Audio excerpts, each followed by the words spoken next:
I want to talk about the three bellies, okay? If you look around and observe people, you're going to find out a lot of people have belly fat. But today we're going to differentiate three different types of belly fat. There are three different problems, and I wrote a book about this, and I talk about the four different bellies, but today we're going to combine two of those in one and kind of talk about the actual underlying causes, because that belly type is the same shape, but it's coming from two different causes. And so we have the sagging belly fat, okay? That is either a problem with too much insulin or too much cortisol. Cortisol is a stress hormone. The next belly is the protruded belly. You usually see this with the guy that's wearing the Speedo on the beach. He's thin, but he has this basketball pregnant stomach, okay? That is not fat. It is a liver problem. The liver is very, very damaged, and this person is leaking fluid from the liver into a sac in the abdomen. So it's a fluid-filled sac. If you take one part of the belly and you tap on the other part, you'll feel there'll be a little bit of a ripple effect. Okay, so that's number two. Now, the third belly is more of a lower pooch. You see this a lot in women, but it's also in men. It's more of a superficial fat. It's called subcutaneous fat. And it's not necessarily the fat that's around the organs, it's just superficial. And a lot of times it comes from too much estrogen. Okay, so let's first talk about the sagging belly. This is called visceral fat. Visceral fat is spill off from the liver. The liver is filling up with fluid and it has nowhere to go, so then it spills off around the organs, around the intestines, around the heart, around the pancreas. A lot of times the fat goes inside the organs as well. But this is more of a dangerous fat because it is obstructing the function of certain organs, especially the pancreas. And it is also releasing certain things that are increasing your inflammation, which then causes problems in the heart. It causes problems with insulin resistance. It creates problems in other organs. So this type of belly is usually coming from too much insulin, which is then triggered from too many carbohydrates. That's right. I know you're shocked, but too many carbs will increase insulin and put the fat right in your gut. Now, just because someone doesn't have belly fat doesn't mean they don't have visceral fat. There's a term called TOFI. That stands for thin on the outside, fat on the inside. So just because someone doesn't have a gut doesn't mean they don't have visceral fat. I just wanted to point that out. Now, I want to mention cortisol for a second. Cortisol is a stress hormone. What cortisol does is it indirectly increases insulin. So when you have a sagging belly, that effect is created by insulin, which is either coming from carbohydrates or stress from cortisol.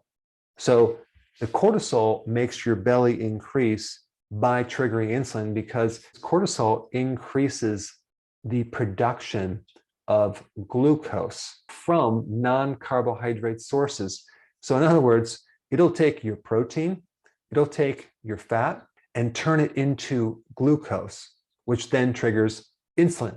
So when you go through stress, it will increase your blood glucose from other things, not carbs.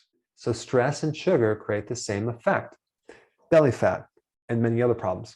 And the term for that is called gluconeogenesis, okay? The creation of new sugar. Now, as far as getting rid of this type of belly, do you think exercise would be a significant thing to focus on? The answer is no. Diet. You're not going to see much results with exercise. Why? Because exercise does not decrease insulin in a significant way. The majority of the results are going to be from keeping your carbs low from your diet. Now, exercise will help reduce stress, but it's not going to be a significant factor. Now, if your problem is stress, there's a lot of things you can do. I created some videos down below if you're new to my channel, because so many people are going through stress, and I have some really great tips on that. But I will say as a side note, probably the biggest source of stress comes from other people. So there are certain personality types that can keep a person under constant stress. And unless they deal with that, man, there's going to be just a difficult time getting rid of belly fat.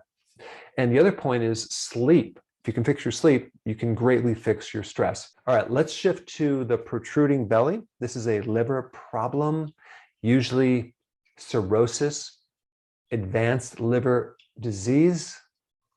And the problem is this has been going for a long time. When you start generating fluid in your abdomen, your liver is pretty messed up. And the chances of you reversing it are pretty slim unless you catch it at some earlier stage and completely change your lifestyle. Things in the future, the prognosis is not very good for this body type. I mean, think about it. You have the liver that is so dysfunctional that is leaking fluid into a sac around your abdomen, and you have to go to the hospital every 14 days to get it drained out. Not a good situation. Now, if I was in that situation and someone were to give me some advice, I would radically 100% get on board and start changing my lifestyle. So it really depends on the person and how disciplined they are. Unfortunately, a lot of these cases with ascites is tied with alcoholics, and they have a very difficult time giving up alcohol. But number one, you're going to have to figure out what's triggering this and stop that bad habit. Vitamin E in the form of tocotrienols, okay, is very, very beneficial for cirrhosis, which is fibrosis, which is like scar tissue in your liver. And so if you start taking about 300 milligrams of tocotrienols twice or 3 times a day, that would be a very smart thing. That can actually reduce the formation of fibrosis and maybe even reverse some of that. The other types of foods that you need to focus on are foods for the liver. That would be cruciferous vegetables. Moderate to low amount of protein, not extremely low, but you don't want to go high protein because the liver is damaged and the person has lost a lot of liver function to metabolize that protein. So when you overload a damaged liver with too much protein, you don't help the situation. All right, the next thing you want to focus on is your microbiome. Your microbes in your gut actually make a secondary type of bile salt that can actually take the pressure off your liver and help the liver greatly. There's another remedy that I would recommend if I personally had cirrhosis or late stage liver disease. It's called lटकत. It's a type of bile salt that's really, really good for the liver. I just would recommend it if I was trying to deal with this advanced liver problem. Now, would exercise help? Very, very insignificant effect from exercise. So you're going to have to focus mainly on your eating and avoiding certain things. All right, so now let's talk about the superficial fat, the subcutaneous fat, which by the way is not very dangerous. A lot of people have it, and exercise would be very, very beneficial in addition to cutting your carbs and doing intermittent fasting.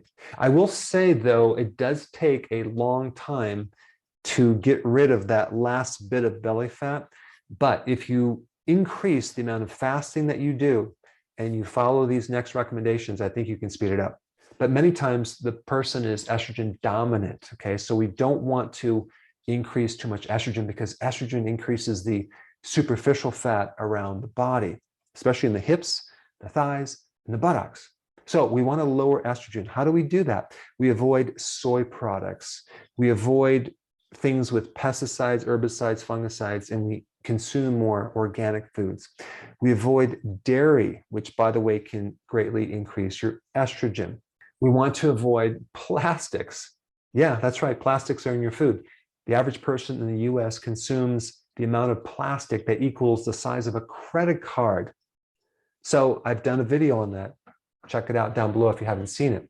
And most of the estrogen in our body actually comes from testosterone. So there's a certain enzyme called aromatase that converts testosterone to estrogen. And when you have too much of that enzyme, you make too much estrogen. And so you can do a natural aromatase inhibitor to lessen the production of estrogen. And take a wild guess what foods would be good for that. Cruciferous vegetables. And then there's a concentrated cruciferous product called DIM. That would be a very good thing to take as well. And lastly, omega-3 helps to inhibit that enzyme, lessening the amount of excess estrogen. So there you have it, the 3 bellies. So now what you need is the exact plan of what to eat. I created that in this very easy to follow step-by-step playlist. Check it out right here.